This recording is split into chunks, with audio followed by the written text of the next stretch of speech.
계속해서 창세기의 말씀 우리가 함께 나누고 있습니다. 오늘 3장 말씀 들어가면서요.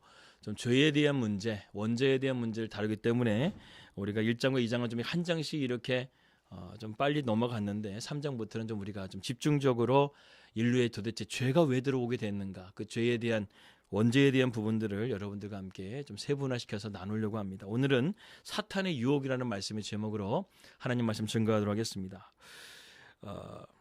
이 사탄은요, 우리를 유혹할 때 그냥 유혹하지 않습니다. 전략이 있다는 것이죠. 어떻게 보게 되면 사탄의 이러한 전략 때문에 하와는 오늘 무너지게 되는 것을 보게 됩니다. 본문을 보게 되면 사탄은 여러 가지 전략들이 나오게 되는데 크게 세 가지 정도로 우리가 정리해 볼 수가 있습니다. 사탄의 첫 번째 전략은 무엇이냐면 사탄은 정체를 드러내지 않는다는 것입니다. 오늘 본문에 보게 되면 사탄은 정체를 드러내지 않고 가장 간교한 동물이었던 뱀으로 둔갑해서 하와를 유혹하는 것을 보게 됩니다. 우리가 동물의 세계를 보게 되면 맹수과 동물들이 초식 동물들을 사냥하게 될 때 어떻게 사냥하나요? 숲풀 같은 곳에 숨어가지고요, 잠복하면서 사냥감에게 최대한 가까이 접근하게 됩니다. 그리고 최대한 낮은 포복으로 접근한 다음에 완벽한 타이밍이 될 때 잠복해 있다가 때가 되면 날카롭게 발톱을 드러내면서 사냥을 확 낚아채는 것을 보게 되죠. 이단들도 마찬가지입니다. 이 처음에는 잠복하면서 가깝게 접근하죠. 그러다가 어느 정도 신뢰가 쌓이게 되면 그때부터 유혹해서 나중에는 본색을 드러나게 된다는 것입니다. 여러분, 가룟 유다를 보세요. 그는 이미 사탄이 그의 마음에 들어가서 조종당하고 있었습니다. 그래서 최후의 만찬 때까지, 그리고 예수님께서 나와 함께 최후의 만찬 때까지도 그는 전혀 드러내질 않았어요. 심지어는요, 복음서에 보게 되면 예수님께서 나와 함께 접시에 손을 댄 자가 나를 팔자라고 아예 지목을 해주셨어요. 그런데도 뻔뻔하게 가룟 유다가 뭐라고 말하냐면 주여 나는 아니지요, 이렇게 말했다는 것입니다. 주님이 그런데도 불구하고 너다 이렇게 말을 했는데도 불구하고 얼굴색 하나 안 변하고요, 이 가룟 유다는 끝까지 함께 있다가 예수님께서 겟세마네로 기도하러 가시자 대제사장에게 가서 군인들을 이끌고 와서 군호까지 짭니다. 내가 예수님에게 입 맞출 테니까 그 사람이 예수님이라는 거예요. 아무래도 밤이 어둡다 보니까 잘 구별이 안 됐겠죠. 그래서 군호까지 짜는 것까지 가룟 유다가 일러주고 예수님에게 입맞춤까지 했던 사람이 바로 가룟 유다였다는 것입니다. 얼마나 간교합니까? 사탄은 이처럼 자기의 정체를 드러내지 않다가 결정적일 때 드러낸다는 것이죠. 우리가 사탄의 유혹을 받다가 살다가 죽게 되면요, 완전히 그의 영혼이 지옥으로 가기로 결정이 확정된다고 한다면 사탄은 그때야 마지막에서야 모습을 드러낸다고 합니다. 그래서 죽을 때 보게 되면 지옥에 가는 사람들은 지옥의 사자들이 와서 그를 데려간다는 것이죠. 안 가려고 온몸에 몸부림을 친다고 합니다. 그리고 온몸에 힘이 꽉 들어가가지고요, 몸이 굳어가지고 장의사들이 보통 관에다가 그 시체를 넣어야 되는데 이 시체가 너무 꽉 굳어가지고 이 뼈를 꺾지 않게 되면 관에 들어갈 수 없을 그러한 것들도 있다라는 것이죠. 그러나 신실한 믿음의 백성들은 죽을 때요, 예수님이 데리러 오시던가 아니면은 주의 천사들이 데리러 온다고 합니다. 그러면 너무나 행복해가지고요, 시체인데도 불구하고 몸이 야들야들 한다는 거예요. 부드럽다는 거예요. 그 장의사들이 가장 좋아하는 사람들이 그리스도인들이라는 거예요. 다른 종교를 믿는 사람들은 시체가 뭐 다 그런 건 아니겠지만 이게 딱딱하게 굳어 있는데 정말 예수님 신실하게 믿고 천국 가는 사람들을 보게 되면 이게 이 시체가요, 부드럽다는 것이죠. 그렇습니다. 사탄은 결정적일 때 본색을 드러낸다는 것이죠. 그 전까지는 뱀이나 아니면 사람으로 들어가서 우리를 변장을 해가지고 잠복해가지고 유혹하다가 우리를 죄에 빠지게 하지만 정말로 우리가 결정적인 순간에 사탄이 그 이빨을 드러낸다는 거예요. 발톱을 드러낸다는 것입니다. 특별히 뱀은 가장 간교한 동물이라고 합니다. 간교하다는 것은 그만큼 머리를 굴리는 사람을 의미한다는 것이죠. 똑똑한 사람을 말한다는 것입니다. 여러분, 머리가 나쁜 사람은요, 사람을 속이지를 못해요. 머리가 똑똑한 사람이기 때문에 거짓말도 잘하고 사람을 속일 수가 있다는 것입니다. 언제든 머리가 나쁜 사람은 언제나 들통난다는 것이죠.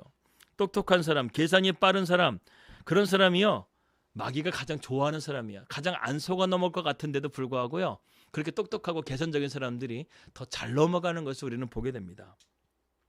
이런 사람은요, 자기께에 넘어간다고 그러죠. 결혼도 마찬가지입니다. 조건 보고 계산기 따져보고 이렇게 나름 똑똑하게 판단해가지고 배우자를 결정을 해요. 대부분 그런 결혼들은요, 불행합니다. 행복하지 않는 것을 볼 수가 있다는 것이죠. 무엇보다 이런 사람은 교만해가지고요, 하나님이 쓰시지를 않습니다. 하나님이 쓰시는 사람은요, 어떤 사람이냐? 신실한 사람이에요. 조건이나 이성이나 상식이나 계산하는 사람은 하나님은 절대 쓰시지 않으세요. 하나님의 말씀과 사명으로 그것을 붙들고 살아가는 사람, 그럴 때 하나님이 그의 인생을 붙드시고 복된 인생으로 만들어 가신다는 것입니다. 두 번째로 사탄의 전략은 무엇인가? 회유와 의심하는 방법으로 우리를 유혹한다는 것이죠. 3장 1절 말씀 보겠습니다. 그런데 뱀은 여호와 하나님이 지으신 들짐승 중에 가장 간교하니라. 뱀이 여자에게 물어 이르되 하나님이 참으로 너희에게 동산 모든 나무의 열매를 먹지 말라 하시더냐. 우리가 보통 흔히 사탄의 공격을 생각하게 될 때 사탄은 무섭게 우리를 공격할 것이고 공포스럽게 두렵게 우리를 공격할 것이라고 생각하는데, 여러분 그러한 경우도 있어요. 북한 같은 경우에는 정말 걸리기만 하게 되면은 아우지 탄광 같은 거나 아니면 직결 처형으로 바로 그리스도인들을 죽이잖아요. 그렇게 무섭게 공포스럽게 기독교인들을 탄압합니다. 중국 같은 경우에도 마찬가지고. 그런데 대부분의 경우에는요, 광명한 천사로 가정을 해가지고요, 우리를 유혹한다는 것이죠. 그래서 여러분, 그 양의 탈을 뒤집어 쓴 이리가요, 양 무리로 들어가서 가까이 접근했다가 야금야금 양 한 마리씩 잡아가는 거, 그런 것처럼 광명한 천사로 접근해가지고요, 우리의 경계를 풀게 만들어서 죄에 빠지게 만드는 것이 바로 사탄의 전략이라는 것입니다. 오늘 본문을 보게 되면 사탄은 공격적으로 접근하지 않아요. 회유적인 말로, 달콤한 말로, 부드러운 말로 하와를 설득하고 있는 것을 우리는 보게 됩니다. 오늘 새롭게 하셔서 이상준 목사님 간증 중에 이런 부분이 있었어요. 무신론자들을 만났는데 뭐 대학생도 만나고 심지어 고등학생, 중학생까지 만나, 최근에는요 초등학생 6학년짜리 만났다는 거예요. 왜 갑자기 그 초등학생 6학년짜리가 교회를 잘 다니다 어느 날 갑자기 교회 안 다니겠다고 무신론자가 돼버린 거예요. 나는 신을 믿지 않는다. 신이 없다고 생각한다. 애가 이렇게 말하기 시작한 거야. 알고 보니까 초등학교 그 담임 선생님에게 영향을 받은 거예요. 그 담임 선생님이 무신론자였는데 수업 시간에 계속해서 그러한 내용을 언급함을 통해서 신앙의 딜레마에 빠지게 만들었다는 것이죠. 이처럼 사탄은요, 어른이나 아이 가릴 것 없이 무차별적으로 공격하는데 그 공격 방법이 얼마나 고단수로 우리에게 공격하는지 모른다는 것이죠. 교사로 둔급해가지고 수업 시간에 아이들에게 그렇게 세뇌를 시킨다는 거예요. 여러분, 아이들이 13세 때까지 인격이 형성되게 되고 그때 가치관이 잡히게 되면 그것이 평생 간다고 합니다. 그런데 6학년짜리 애한테 무신론을 가르쳐버리게 되면 어떻게 되는 거야? 그 애는 평생토록 하나님을 예수님을 믿을 수 있는 기회가 없어지는 거예요. 신앙에 대해서 부정적으로 생각하게 되는 가치관이 평생 가버린다는 것입니다. 아주 무섭다는 것이죠. 여러분, 사탄은 이렇게 우리 사회 곳곳에 스며들면서 우리를 유혹하고 있다는 것이죠. 여러분, 선생님은 그래도 오늘날 뭐 교권이 떨어졌다고 하지만 그래도 선생님 하게 되면 어느 정도 우리가 신뢰가 가는 직업이잖아요. 그런데 설마 그럴 것이라고 누가 상상하겠습니까? 무신론자 선생님이 아이들에게 종교에 대한 부분에 대해서 예수님은 없다, 신은 없다라고 가르치는 그런 선생님일 줄 우리가 어떻게 알았겠어요? 그런데 광명한 천사로 둔갑해가지고 그렇게 아이들을 가르치는 선생님들이 실제로 있다라는 거예요. 여러분, 뉴질랜드는요, 동성애를 학교에서 권장하고 있어요. 아이들에게 선택하게 해가지고요, 너가 성격이 여성적인 성격 같으면 너는 여자라고 가르치는 거예요. 성에 대한 구분이 기준이요, 내 기분과 내 감정과 내 판단이라는 거예요. 이게 얼마나 엄청난 악입니까? 엄청난 일입니까? 충격적인 일이 아닐 수 없어요. 한국은 절대적으로 이 차별금지법을 막아야 됩니다. 이 동성애가 얼마나 무섭고 얼마나 난잡하고 얼마나 기준이 없고 얼마나 그 사회를 무너뜨리고 가정을 파탄시키는지 우리는 그것을 바로 봐야 된다는 것입니다. 우리가 이러한 유혹에 넘어가지 않기 위해서는 경계를 해야 된다는 것이죠. 모태신앙이 뭐 이렇게 못한다고 하지만 그래도 오랫동안 말씀을 듣다 보게 되면요, 그래도 이렇게 말씀이 잘못된 것인지 아닌지 뭔가 이상한 느낌을 받는 사람들이, 모태신앙들이 그런 촉이 있어요. 이단들이 이상한 말하게 되면요, 이 모태신앙 뭔가 좀 이상한 것 같은데 그 느낌이 있다는 것이죠. 여러분, 그 느낌이 이상하게 되면 무조건 나와야 돼요. 그런데 그 이유를 몰라요. 그게 모태신앙의 한계예요. 느낌은 있는데 제대로 배우지 못하고 모르는 거예요. 그런데 그런 것들이 있다고 한다면 일단 나오는 게 중요한 것이고, 그 다음에는 담임 목사님이나 교육자를 찾아가서 그 부분에 대해서 상담을 해보는 거예요. 그럼 정통인지 아닌지, 이단인지 판명이 난다는 것입니다. 사탄의 이처럼 광명한 천사로 둔갑해서 부드럽고 달콤하게 우리를 접근한다는 것이죠. 하지만 그 속에는 독이 있다는 거예요. 사탄은 하나님이 없다고 말하지 않습니다. 그리고 부드럽고 달콤합니다. 그러나 결국 하나님의 말씀을 부인하게 만드는 것이 바로 사탄의 전략이라는 것이죠. 의심하게 만들고, 그리고 회유하게 만들어가지고 하나님 말씀을 의심하게 만든다는 거예요. 세 번째로 사탄의 전략은 무엇이냐? 인간의 약점을 파고든다는 것입니다. 한번 생각해 보세요. 사탄이 아담과 하와를 유혹하기 위해서 준비를 안 했겠어요? 저는 갑자기 오늘 그 묵상이 되더라고요. 어느 날 갑자기 기회가 되고 사탄이 하와를 꼬시긴 게 아니라 사탄은 계속해서 뒤에서 잠복하면서 때를 기다린 거예요.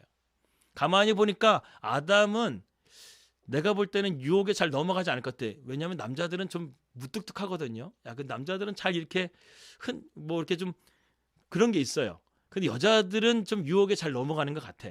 그래서 남자들은 하루에 말을 보통 이렇게 12,000마디 정도 하는 여자들이 25,000, 3만 마디를 말을 한다고 하잖아요. 그만큼 청각에 예민한 사람이 바로 여자들이에요. 그런데 가만히 사탄이 보니까 이 하와가 유혹에 넘어갈 거라고 생각을 했든지 하와가 홀로 있는 시간을 기다렸다가 그 타이밍을 기다려가지고 뱀으로 둔갑해서 사탄이 나타난 거라는 것이죠. 이 디모데전서 2장 14절 말씀에 바울은 이렇게 말합니다. 아담은 속은 것이 아니고 여자가 속아 죄에 빠졌다 이렇게 말씀하고 있어요. 여자가 유혹에 먼저 빠질 것 같아서 사탄이 여자에게 먼저 접근을 했다는 것입니다. 여러분 사탄이 공격했던 방법은요 다른 것이 아니라 언어로서 공격을 했다는 것, 말로써 공격했다는 것입니다. 여러분 짐승은 본래 말을 할 수 있나요 없나요? 말을 할 수 없어요. 그런데 여기 보게 되면 뱀이 말을 해요. 성경에 보게 되면 동물이 말을 하는 경우가 딱 두 경우 나옵니다. 첫 번째는 누구예요? 오늘 뱀이 나오고 두 번째는 발람의 그 타고 다니는 낙이 있죠. 덩키, 당나귀. 이 당나귀가 말을 했다는 것이죠. 말을 한다는 것은 특별한 것입니다. 어떻게 보게 되면 말을 할 줄 몰랐던 뱀이 말을 하고 나니까 이 하와가요 상당히 놀랐던 것 같아요. 그럼 뭔가 신비적인 존재를 본 것 같아요. 그러니까 그의 그런 능력을 보여주게 되니까 뱀이 그런 능력을 보여주니까 아마 하와도 저 사람의 말이 어느 정도 지금 능력이 있어 보이니까 좀 우리가 잘 넘어가잖아요. 이단인데도 불구하고 신유의 은사가 있게 되면은요 멀쩡한 사람들도 박사나 아니면 교수들도 넘어간다니까요. 신천지에 교수들이 있어요. 신천지에 박사들이 있어요. 그리고 똑똑한 사람들이요 이단에 넘어간다니까요. 왜? 이단 안에서도 기적이 있어요. 이단 안에서도 능력이 있어요. 이단들도요 방언 기도해요. 비슷하다는 거예요. 그래서 이단이라는 말이 뭐냐면 달을 이자의 끝단이에요. 끝이 달라요. 끝이 달라. 다 똑같아요. 비슷해요. 그러나 결국에는 끝에는 우리는 예수 그리스도로 끝나야 되는데 거기는 예수 그리스도가 아니라 이단 교주로 끝난다는 것이죠. 오늘날은 그야말로요 이 말에 대한 영향력이 그 어느 시대 때보다 센 시대예요. 그래서 여러분 이제는 힘으로 사람을 죽이는 것이 아니라 말로서 사람 죽인다는 거예요. 악성 댓글로 인해서 우리가 우울증에 걸리거나 심지어는 자살까지 하는 세상을 우리는 살아가고 있습니다. 그런 댓글을 보게 되면 정말 여러분 진짜 말이 진짜 칼보다도 더 매섭다는 생각이 들어요. 얼마나 악성 댓글이 얼마나 매서운지. 그러므로 우리가 어떤 언어 생활을 하는가가 우리의 인생을 결정짓는다는 것입니다. 1절의 말씀 다시 한번 볼까요? 뱀이 여자에게 물어 이르되 하나님이 참으로 너에게 동산 모든 나무의 열매를 먹지 말라 하시더냐. 여러분 지금 사탄의 공격 목표가 무엇입니까? 사탄의 공격 목표는요 다름 아닌 하나님의 말씀을 어그러뜨리는 거예요. 하와로 하여금 하나님의 말씀에 불순종하게 만드는 것이 바로 사탄의 공격 목표였다니까요. 왜 그렇습니까? 우리가 하나님 말씀대로 살게 되면요 마귀가 힘을 못 쓰기 때문에 그래요. 마귀가 패배하기 때문에 우리가 하나님 말씀 가운데 순종하지 못하도록 마귀는 오늘도 우리를 유혹한다는 것입니다. 예수님과 마귀의 시험을 보세요. 마귀의 시험을 예수님은 오로지 말씀만으로 가지고 이기신 걸 우리는 볼 수 있죠. 그래서 마귀는 말씀을 붙드는 사람을 제일 두려워합니다. 제일 싫어합니다. 정말 말씀에 붙들린 사람은 흔들리지 않는다는 거예요. 그러나 세상의 정욕에 흔들리게 되고 관계에 흔들리는 사람들은 마귀가 어떻게든 유혹하게 해서요 하나님의 말씀으로부터 멀어지게 한다는 것이죠. 여러분 왜 그렇습니까? 말씀이 있게 되면 자기의 뜻대로 우리를 파멸시킬 수가 없기 때문에 그래요. 여러분 도박장에 가게 되면 세 가지가 없다고 합니다. 첫 번째 시계가 없어요. 두 번째는 창문이 없어요. 세 번째는 거울이 없어요. 도박을 하다가 시계를 보게 되면 자기가 얼마나 도박에 열중했는지를 돌아보기 때문에 시계를 없앤 것이고요. 창문을 보게 되면 시간이 얼마나 지났는지를 깨닫기 때문에 창문을 없앤 것이고요. 거울을 보게 되면 자기가 얼마나 지금 도박으로서 폐인이 되어 있는지를 보지 못하도록 거울이 없다는 거예요.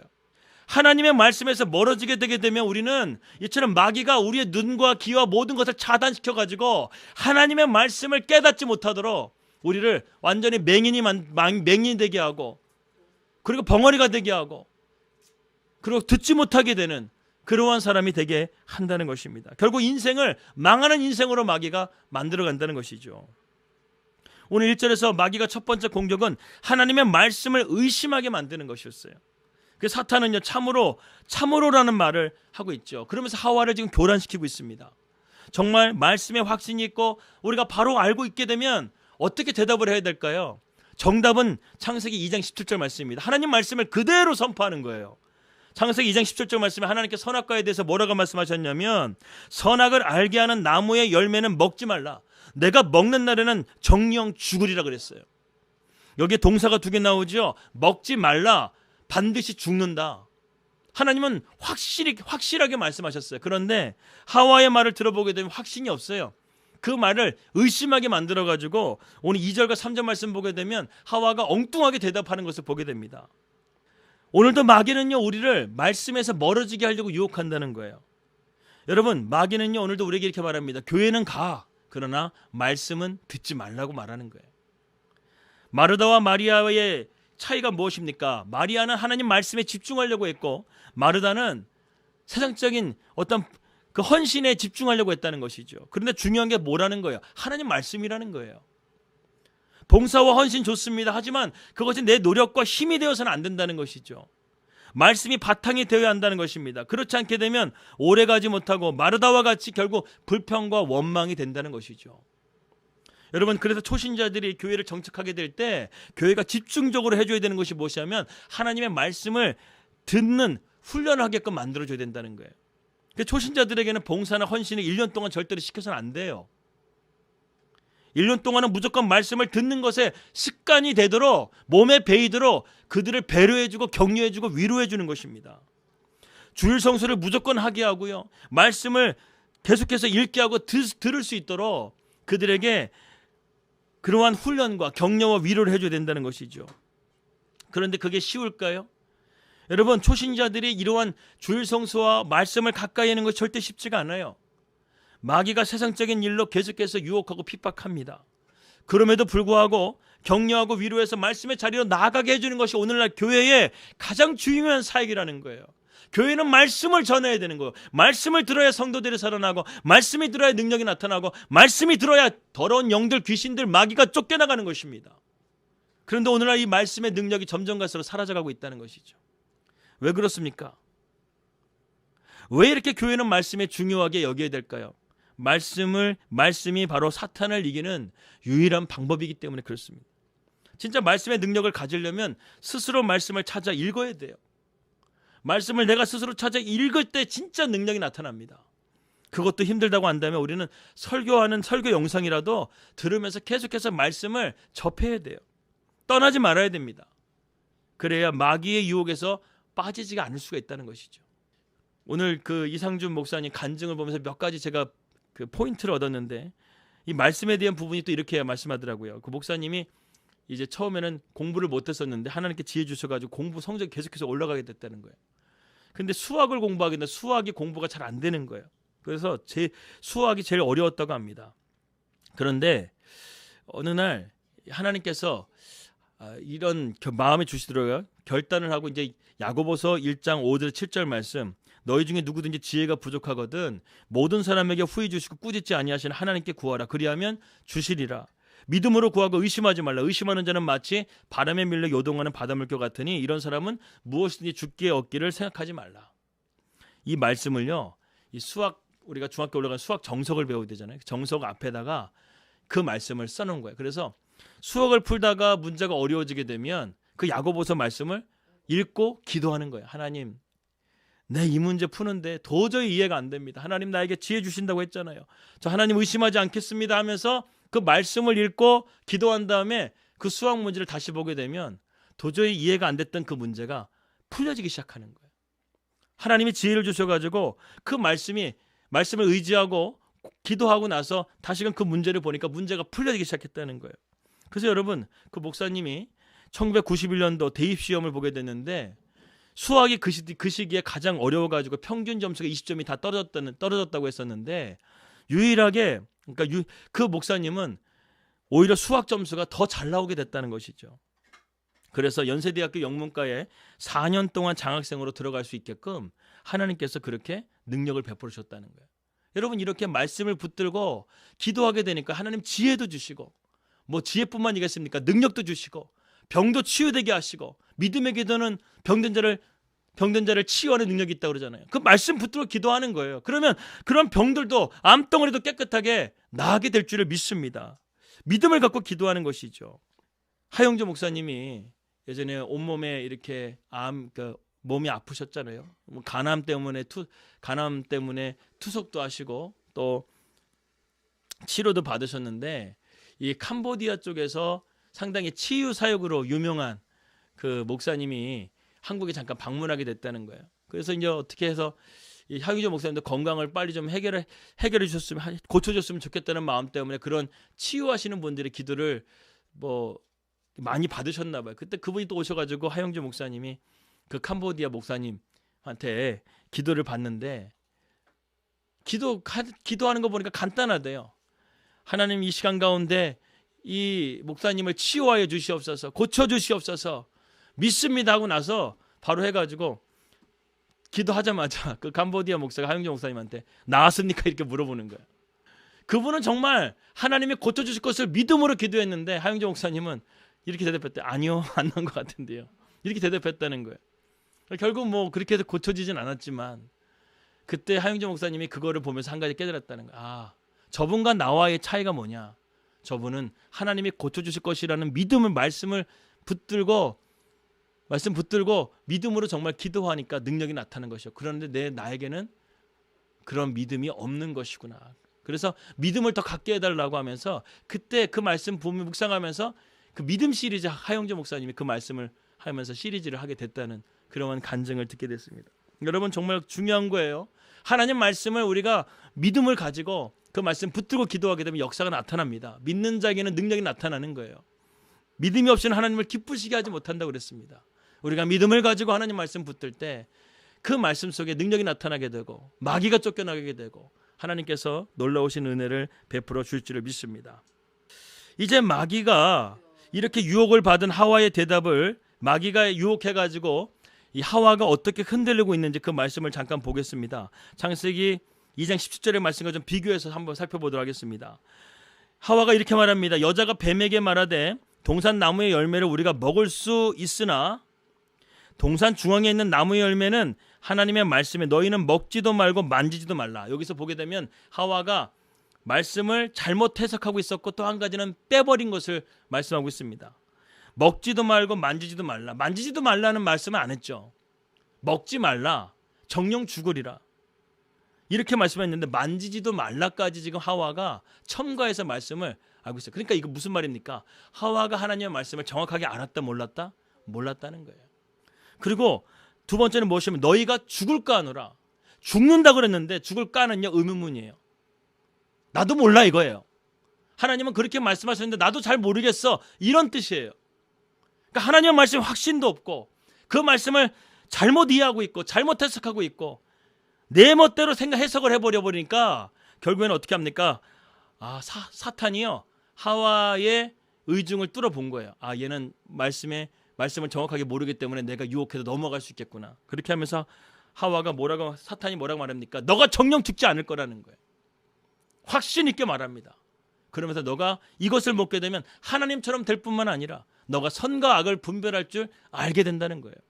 사탄은요, 하와가 어떤 상태라는 걸 딱 아는 순간에 발톱을 딱 드러내기 시작해. 그러면서 하나님의 말씀에 완전히 정반대되는 상황으로 하와를 몰아갔다는 것이죠. 여기서 우리는 하와의 실수를 두 가지를 보게 됩니다. 첫 번째는 뭐냐? 하와는 하나님의 말씀을 경홀히 여겼다는 거예요. 말씀이 복이라고 한다면 우리는 말씀을 중요하게 생각해야 됩니다. 말씀의 권위를 인정해야 된다는 것이죠. 말씀은 우리가 읽고 깨달으라고 주신 것이지 단순하게 갖고 다니는 어떤 폼으로 주신 게 아니라는 거예요. 더 중요한 것은 우리가 말씀을 듣고 깨달아 순종하는 자리까지 나가게 될 때 능력이 나타난다는 것입니다. 그런데 하와는 하나님의 말씀을 중요하게 여기지 않았다는 게 문제였어요. 아무리 신앙생활을 오래 해도 말씀이 들리지 않고 은혜를 받지 못했다고 한다면 아무런 소용이 없다는 거예요. 늘 마귀에 휘둘리는 인생이 될 수밖에 없다는 것입니다. 늘 세상적인 문제에 염려와 걱정하면서 사는 인생이 될 수밖에 없다는 것이죠. 우리는 하나님의 말씀의 능력에 붙잡혀 봐야 됩니다. 그 말씀을 가지고 세상을 이기고 마귀를 이길 수 있다는 것을 우리는 말씀을 통해서 경험해 봐야 돼요. 그러니까 여러분 선포하십시오. 하나님의 말씀을 선포하세요. 나는 절망하지 않는다. 나는 낙심하지 않는다. 나는 하나님을 믿는다. 말씀을 믿는다. 이렇게 하면서 내 안에 있는 그런 부정적인 생각들, 절망적인 생각들을 물리치라는 거예요. 두 번째로 하와가 잘못한 것은 무엇이냐면 하나님의 말씀을 자기 마음대로 해석해버렸다는 거예요. 여러분, 하나님의 말씀을 가감하지 말라고 그랬어요. 요한계시록 말씀 보게 되면 22장 18절 19절 말씀에 하나님의 말씀에 대해서 함부로 해석하고 함부로 그것을 덧붙이거나 빼버리는 사람이 있으면 어떤 하나님의 심판이 있냐면, 내가 이 두루마리의 예언의 말씀을 듣는 모든 사람에게 증언하노니 만일 누구든지 이것들 외에 더하면 하나님이 이 두루마리에 기록된 재앙들을 그에게 더하실 것이요, 만일 누구든지 이 두루마리 예언의 말씀을 빼버리면, 제하여 버리면 하나님이 이 두루마리에 기록된 생명나무와 및 거룩한 성의 참여함을 제하여 버릴 것이라. 하나님의 심판이 있다라는 거예요. 아주 무서운 말씀이죠. 그러므로 말씀이 당장 이해되지 않는다고 한다면요, 그냥 넘어가세요. 그것을 억지로 해석하는 것보다 그냥 넘어가는 게 낫다는 거예요. 그리고 성경이 말하는 대로 그대로 믿는 게 더 중요하다는 것이죠. 여러분, 1차 세계대전은요, 성경을 무시했던 시대였기 때문에 하나님께서 그러한 심판을 허락하신 거예요. 당시의 성경을요, 인간의 이성과 인간의 인본주의로 인해서 이스라엘의 어떤 신화적, 그리스 신화처럼 신화적인 책으로 사람들이 성경을 무시했던 시대였다고 합니다.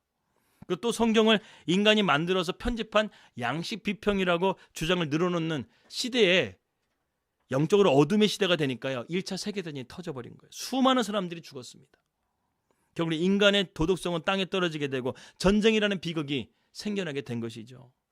반대로 성경의 권위가 세워졌을 때는요, 그 나라가 바로 세워졌다는 것이죠. 대한민국을 보세요. 그야말로 기독교의 역사로 하나님께서 이 땅 가운데 복을 주신 전 세계 유례 없는 나라가 바로 대한민국이에요. 오늘 말씀을 한번 정리해 보겠습니다. 사탄의 궁극적인 목적은 뭐라고요? 하나님의 말씀을 믿지 못하게 하는 것, 듣지 못하게 하는 것이 사탄의 궁극적인 목적이라는 거예요. 오래 믿는 사람들의 병이 있습니다. 그것은 바로 내가 다 안다라는 거예요. 그러면서 말씀을 가까이 하지 않아요. 성경을 다 안다고 말합니다. 하나님이 그렇게 쉽게 이해될 수 있다고 누가 말합니까?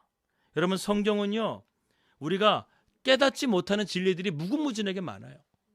우리가 하나님을 다 안다고요? 여러분, 하나님이 다 안다고 해석하는 것 자체가 교만이에요. 하나님은 인간이 해석할 수가 없어요. 그러므로 말씀을 부지런히 읽고 듣고 깨달을 수 있는 그런 은혜가 있기를 바랍니다. 저희 아내가 요즘에 하나님에 대한 묵상을 이렇게 얘기하는데 뭐라고 말하냐면 양파라고 말해요. 양파. 벗겨도 끝이 없게끔 하나님은 늘 새로운 거예요. 늘 우리에게 놀라운 방법으로 일하시는 걸 보게 된다는 것이죠.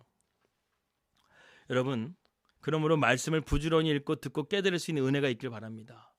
우리는 창세기 2장 17절의 말씀을 그대로 믿어야 된다는 거예요. 선악과를 따먹게 되면, 선악과를 먹지 말라. 그것을 먹게 되면 정령이 너가 죽는다.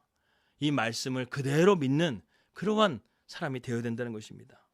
하와는 먹지도 말고 만지지도 말라고 말했어요. 너희가 반드시 죽는다, 인데 죽을까 하노라, 이렇게 말씀을 자기 멋대로 붙이고 해석해버렸습니다. 말씀을 부정확하게 아니까 사탄의 말에 흔들리게 된 것이죠. 사탄은 이때를 놓치지 않고 발톱을 드러내서 결국에는 하와를 유혹하는 데 성공하게 됩니다. 하와는 이제는 사탄에 걸려들었어요. 절대로 사탄은요, 한번 물면은요 잘 놓아주질 않아요. 그리고 이제는 사탄은 대놓고 하와를 도발시킵니다. 너가 하나님처럼 되기 위해서는 선악과를 따먹어라. 한번 유혹에 넘어가게 되니까 이제는 사탄의 이러한 황당무계한 말을 하와가 진짜로 믿게 되는 거예요. 여러분, 유혹이 그래서 무섭습니다. 중독이 그래서 무서운 거예요. 헛된 망상, 허영으로 하와의 마음이 이제는 죄로 물들어 버린 거예요. 여러분, 사탄은 이런 존재입니다. 거짓이에요. 거짓말을 가지고 우리를 유혹합니다. 사탄은요, 오늘 말씀 보기에는 반은 맞고 반은 틀렸어요.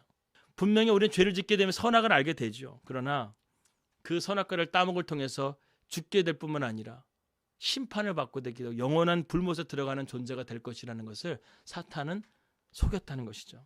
그런 말을 전혀 하지 않았다는 거예요. 그래서 여러분 이런 말 있잖아요. 지옥에 보게 되면 어떤 사람이 갔는데 지옥을 딱 봤는데 자기 생각하고 전혀 달랐더라는 거예요. 막 그래서 막 화려하고 막 되게 궁전 같고 막 그렇게 화려한 곳이어서 천국 가려고 했었는데 지옥도 괜찮은 것 같아가지고 나중에 선택을 해가지고 지옥을 가기로 결정을 했어요. 그 지옥을 갔더니만 갑자기 막 절벽에서 떨어지더니 불못에 빠져 고통스러워하는 거예요. 그래서 사탄한테 이렇게 말했다고 합니다. 아니 내가 알았던 왜 그 지옥은 아니고 왜 이런 고통스러운 지옥에 나를 보내냐고 그랬더니 거기 홍보관이라고. 홍보관이니까 사람들 꼬시기 위해서 그렇게 화려하게 만들고 그렇게 만들었다는 거예요. 그러나 지옥은요 고통이에요. 끔찍합니다. 그래서 지옥에는요 우리가 절대로 부를 수 없는 단어가 바로 예수님이에요. 그리스도 예수. 예수를 부르게 되면 소망이 생기거든요. 예수님을 부르게 되면 우리에게 예수님이 구원해 주시거든요. 그런데 지옥에서는요 내 머릿속에 데이터에 예수님이라는 단어가 들어가 있질 않아요. 그러니까 절망이에요. 끝없는 절망 가운데 있는 게 바로 지옥이라는 것입니다. 여러분 오늘날 교인이라고 하면서도 죄를 짓는 사람들이 얼마나 많은지 모릅니다.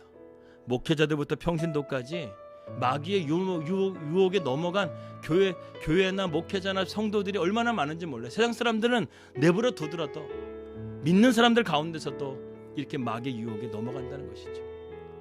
하나님이 아름답게 창조하신 그 창조물이었던 하와도 마귀의 유혹에 넘어가게 되는데 우리가 하나님 말씀을 제대로 붙들지 않게 되면 우리는 오늘도 마귀에게 넘어질 수밖에 없다는 것입니다. 우리가 하나님 말씀을 바로 알아야 되겠습니다. 바로 믿어야 되겠습니다. 대충 알면 안 된다는 것이죠. 그러면 그 틈을 이용해서 마귀가 반드시 침투오게 되고 삼킬 자를 찾아서 우리를 해야 한다는 것이죠. 아무쪼록 말씀을 가까이 하고 하나님의 말씀의 능력으로 마귀를 이기고 세상을 이기는 주의 백성들 되기를 주님의 이름으로 기도합니다.